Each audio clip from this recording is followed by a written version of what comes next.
जय श्री कृष्णा। आपका एक बार फिर स्वागत है हमारे चैनल आध्यात्मिक कथाओं में।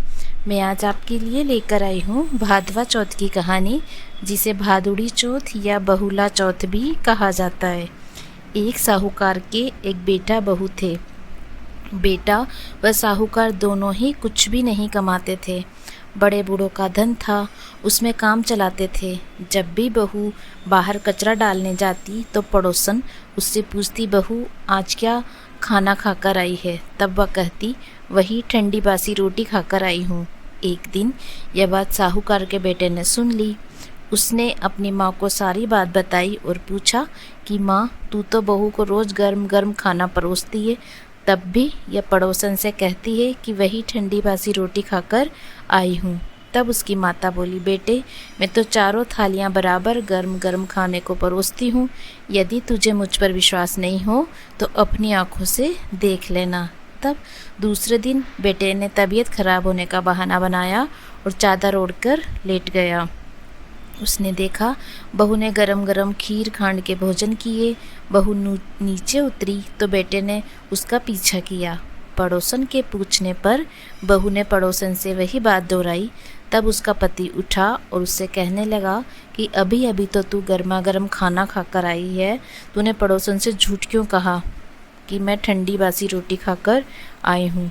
तब उसकी विद्वान पत्नी ने कहा कि यह न तो आपकी कमाई हुई रोटी है, न आपके पिताजी की।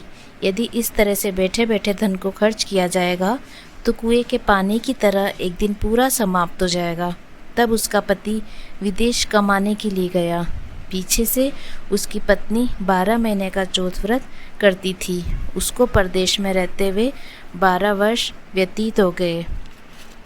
चौथ माता व विनायक जी ने सोचा, अब उसके पति को घर बुलाना चाहिए, नहीं तो हमें इस कलयुग में कौन मानेगा, कौन पूजेगा। चौथ माता लड़के के सपने में जाकर बोली, तू घर चला जा, तेरी पत्नी तुझे बहुत याद करती है। तब वो बोला कि मैं कैसे चला जाऊं, मेरे यहाँ बहुत बड़ा कारोबार फैला हुआ है। तब चौथ माता बोली कि सुबह एक दीपक जलाकर चौथ माता का नाम लेकर बैठ जाना। देने वाले रुपए दे जाएंगे और लेने वाले ले जाएंगे। उसने सुबह उठकर वैसा ही किया और उसको सारा कारोबार एक दिन में ही सिमट गया। जब वह घर जाने के लिए रवाना हुआ तो रास्ते में उसे एक सांप आग के पास जाता हुआ मिला। लड़के ने सोचा सांप जल जाएगा, तो उसने सांप को भगाने के लिए सिसकारी भरी। लेकिन तभी नागराज बोले कि हे पापी दुष्टी, मैं तो सांप योनि से मुक्त हो रहा था, लेकिन तूने मुझे सिसकार दिया, इसलिए अब मैं तुझको डसूंगा। तब वह लड़का बोला, हे नागराज, तू मुझे अवश्य खा लेना। मैं आपको वचन देता हूँ कि मैं 12 वर्ष बाद अपने घर मिलने जा रहा हूँ। कल रात आप अवश्य आ जाना। जब पति घर आया तो वह बहुत उदास था। पत्नी के कारण पूछने पर उसने बताया, पत्नी चतुर थी। उसने एक सीढ़ी पर दूध का कटोरा रख दिया, दूसरी पर बालू मिट्टी बिछा दी, तीसरी पर फूल माला बिखेर दिए, चौथी पर इत्र छिड़क दिया, पांचवी पर मिठाई रख दी। इस तरह उसने 7 सीढ़ियों पर कुछ न कुछ रख दिया और दरवाज़ा खुला छोड़कर पलंग पर अपनी पत्नी की चोटी लटकाकर सो गया। सांप आया, उसने पहले दूध पिया तो बोला, साहूकार के बेटे, तूने सुख तो बहुत दिए हैं, पर वचन का बंधा हूँ, इसलिए तुझे डसूंगा अवश्य।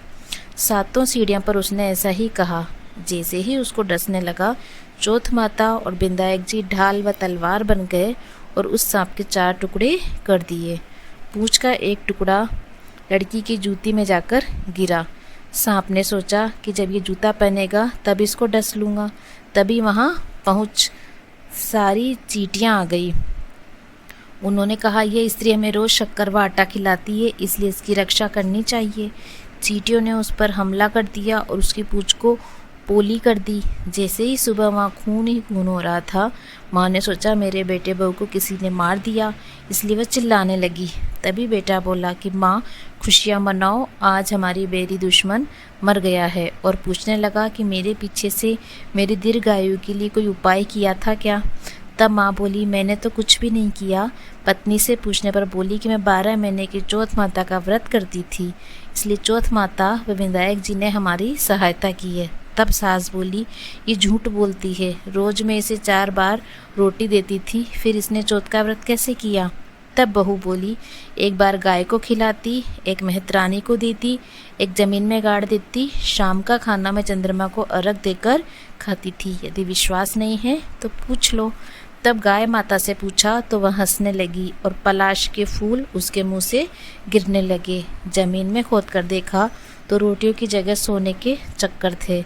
मेहतरानी से पूछा तो उसने भी हाँ भर दी। ये चौथ माता, उसके पति की रक्षा हुई, वैसी हम सबकी करना, सबकी मनोकामना पूर्ण करना।